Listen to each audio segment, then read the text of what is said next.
I went into the woods to find peace. Arizona's wilderness, vast and untouched, was my sanctuary. Hunting wasn't just a sport for me. It was therapy, a way to clear my head and escape the pressures of daily life. When I packed my gear and left my phone behind, I felt a calm I hadn't felt in months.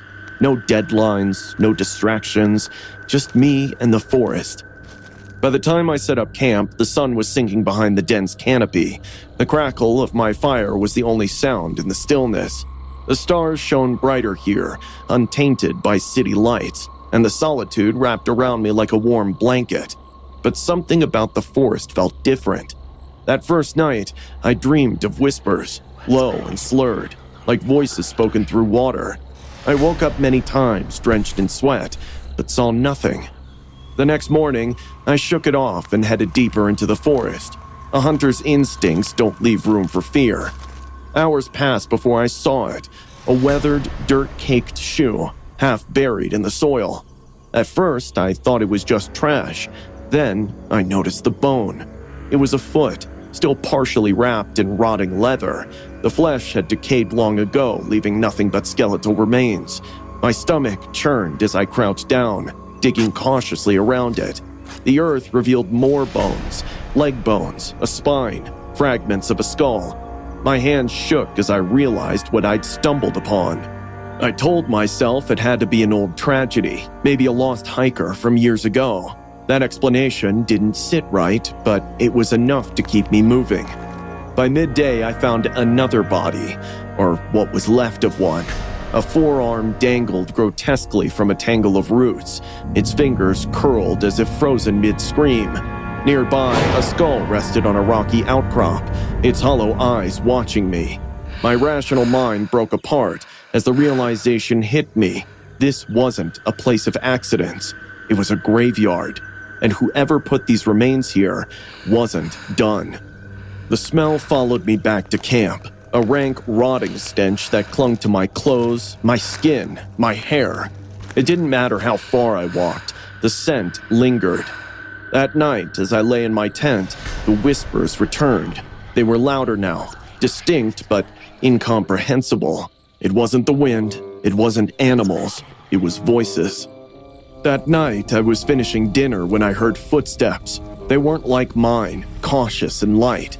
They were deliberate and heavy, each step crunching leaves and snapping twigs.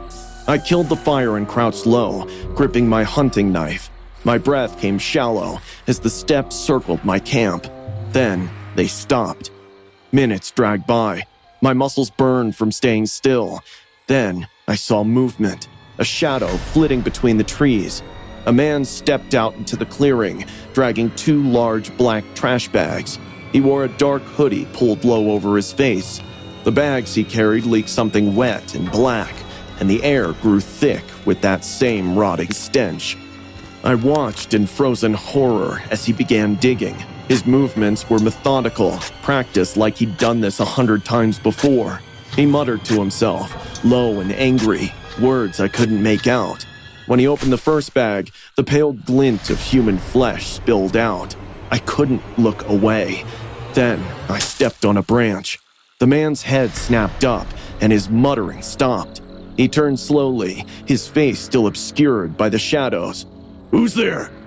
His voice was sharp, ragged, laced with fury. My body was frozen with terror. Then, in one horrifying motion, he picked up a shovel and started toward me. I bolted.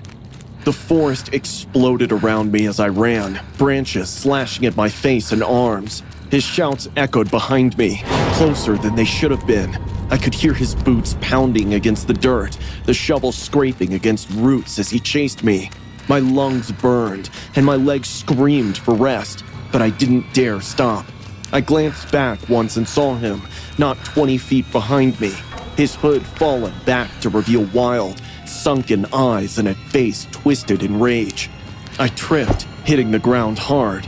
The impact knocked the wind out of me, and I scrambled to get up.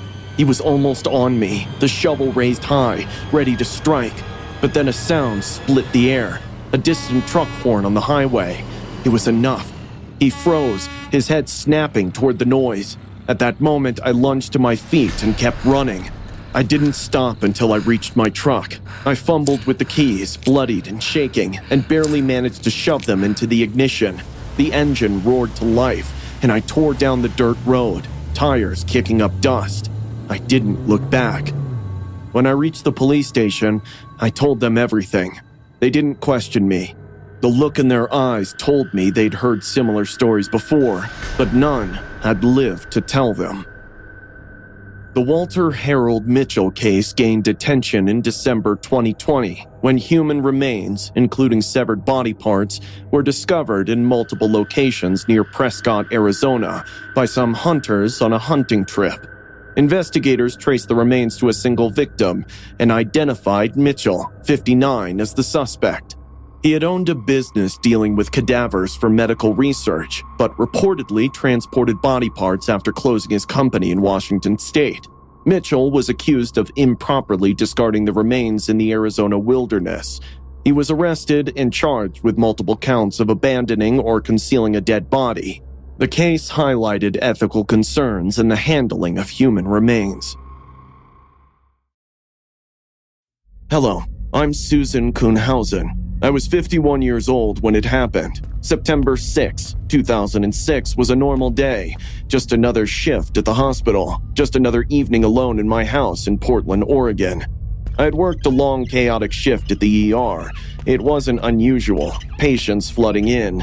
Everything from minor injuries to life-threatening traumas. After years of nursing, I had seen it all. When I finally made it home, I didn't have the energy to think. I closed the door behind me, locked it, and let out a sigh. The fridge hummed softly in the kitchen, and my tabby cat brushed against my leg. Everything felt normal. I chucked my bag on the floor and went to change in the bedroom. Walking down the hallway, I could have sworn that it felt cooler than normal. It was Portland in the evening, so that meant nothing. I went into each room and turned on the lights, a comfortable warmth that seemed normal for a place like this. Then I stopped. I was certain that I had already turned on the light in the hallway earlier that morning. I stopped and placed my hand on the switch. My stomach grew a little tight at this moment, with a tiny bit of unease. I rubbed it off. You're imagining things, Susan. I told myself, but the feeling wouldn't go away completely. I pushed open the bedroom door and reached for the light. Before I could flip the switch, something moved. A shadow. My brain barely had time to process it before he was there, stepping out of the dark corner of the room. A man. I didn't know him. Older, stocky, his face hard and expressionless. He was holding something. It took me a second to realize it was a hammer. My mind froze, but my body reacted. I stepped back, heart racing. "Don't make this harder than it has to be," he said, his voice cold and mechanical. His eyes bored into mine, as if he'd already decided I was good as dead.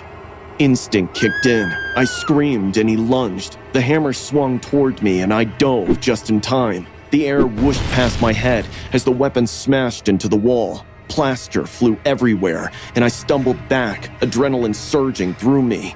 "This is real, Susan. Fight." He came at me again, this time faster. I grabbed the first thing I could, a lamp, and I threw it at him.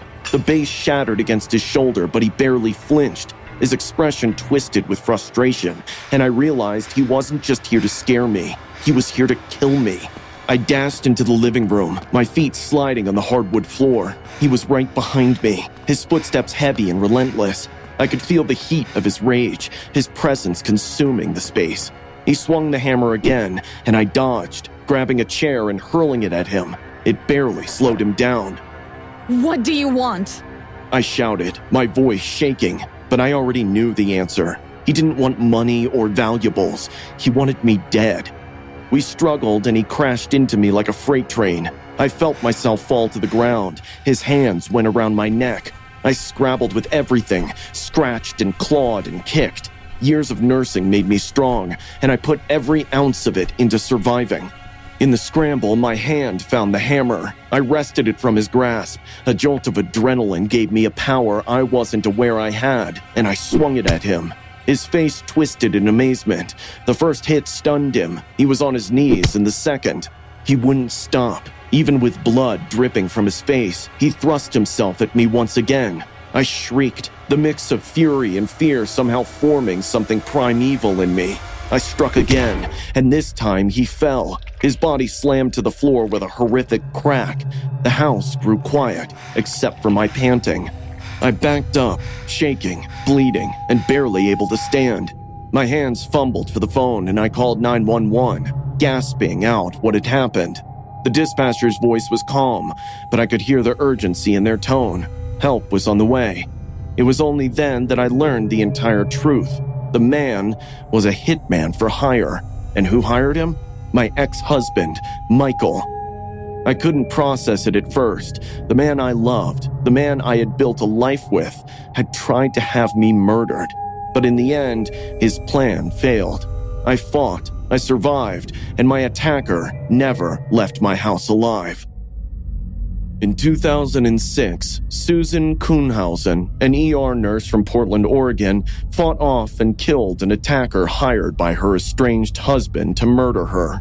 The assailant, Edward Haffey, broke into her home, armed with a hammer. Despite being ambushed, Susan used her self-defense training and sheer determination to overpower him.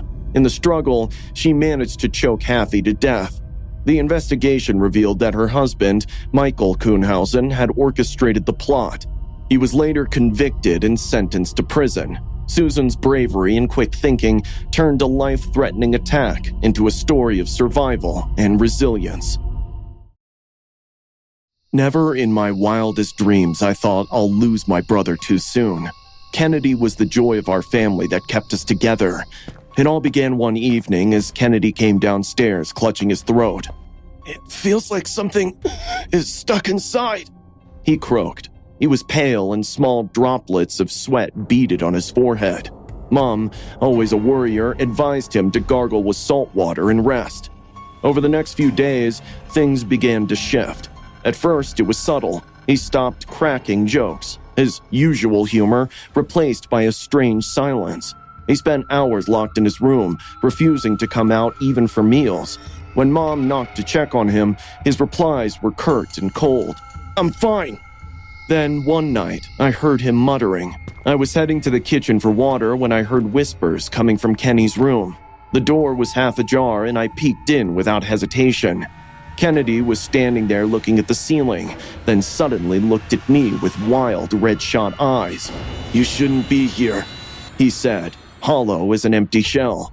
"It's watching." "Come on, man, don't scare me half to death." I teased him, but he made no reply. He didn't even blink. Instead, he went back, staring at the ceiling. The rest of the days went completely crazy. Kennedy was neither eating nor sleeping, and his behavior was getting weirder. One morning, I was shocked out of my sleep by the thumping sound from downstairs. I rushed to the kitchen and found Kennedy attacking Dad with his teeth bared like an animal. "Get out of my head!" It took all of us, me, Mom, and Dad, to pull him off. Kennedy glared at us, his chest heaving, and pointed one trembling finger. "You're all against me," he spat, "but I'll kill you first." That evening, I walked over to Kennedy's room. I wanted to talk to him, thinking it would make him feel better. He was standing at the window, staring at the woods outside. "Do you see it, John?" he whispered, without turning around. "The snake, it's looking at you too." A cold knot formed in my stomach. "Kennedy, there's no snake. You're not well. Let's go get you some help." He turned then, his face inches from mine, and hissed, "You think I'm crazy? You'll see soon. You'll all see." The breaking point came the next morning. Mom's screams jolted me awake, and I bolted downstairs to find Kennedy in the kitchen, holding a knife. "It's inside me!" he shrieked, his voice cracking with desperation. "I have to cut it out!" I tackled him, pinning him on his back and wrestling the knife from his hand. He wrestled like a madman, flailing and kicking with a strength that wasn't human. It took us all to hold him down. Dad pulled out some cable ties, and we fastened him to the bed with his wrists and ankles roped tight. Kennedy shrieked curses in a voice that wasn't his, low and guttural, giving me goose flesh.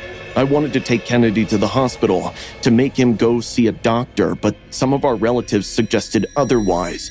They all told my parents that Kenny's possessed and we must call Priest to save his soul.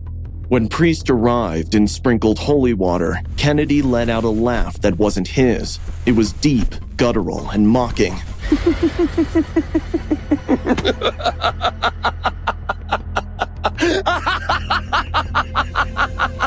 "You think you can save him?" he growled. "He's mine!" The priest's hands trembled as he started chanting his prayer. His voice raised to pleading desperation. Kennedy's body convulsed in savage spasms as he let out a scream that did not sound human. Mom clutched her rosary, sobbing, pleading with the priest not to cease, but it was too late. By the third day, Kennedy had stopped eating and drinking. His body grew weaker, but his voice, dark and otherworldly, never lost its strength. Late that night, I stayed with him while everyone else tried to rest. "John," he whispered suddenly, his voice fragile and faint. For the first time in days, he sounded like my brother again. I leaned closer, my heart pounding. "I'm here, Kenny. What is it?" "It's gone," he whispered, his lips cracked and dry. "But I'm dying." "No, you're not," I said, panic flooding my chest. "You're gonna be fine. Just hold on." He smiled faintly. "It never really leaves," he said. That's when I called the paramedics, refusing to listen to anyone anymore, but it was too late. Kennedy was gone, his body still, his face eerily calm. 26-year-old Kennedy Ife died in August 2016 in London under mysterious circumstances. His family restrained him for several days, believing he was possessed by an evil spirit after exhibiting erratic behavior. They attempted to perform an exorcism instead of seeking medical help. During this period, Kennedy was tied up, deprived of food, water, and medical attention, ultimately dying from a combination of physical restraint and neglect. His parents and siblings were charged with manslaughter, false imprisonment, and causing or allowing a vulnerable adult's death, but were eventually cleared off all charges in March 2019 after a trial.